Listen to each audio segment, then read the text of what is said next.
Hello again, welcome to the Mastercam in a Minute course. In that lecture we're gonna talk about plane manager. I created some plane by hitting on that button, and then I prefer to use the geometry from options, and then I'm gonna select my x-axis and y-axis line, and then I can create with my VCS here.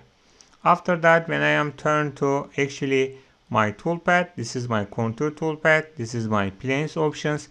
I just need to select my new plane here, and then we're gonna see that's kind of toolpath. Okay, when I am turned to contour operation 1, this is the planes parameters, top and top. This is my VCS, and then when I am click here the backdot simulation, and then we're gonna see that's kind of toolpath here. You can easily create your G54 and G55 and VCS in Mastercam. And thank you very much.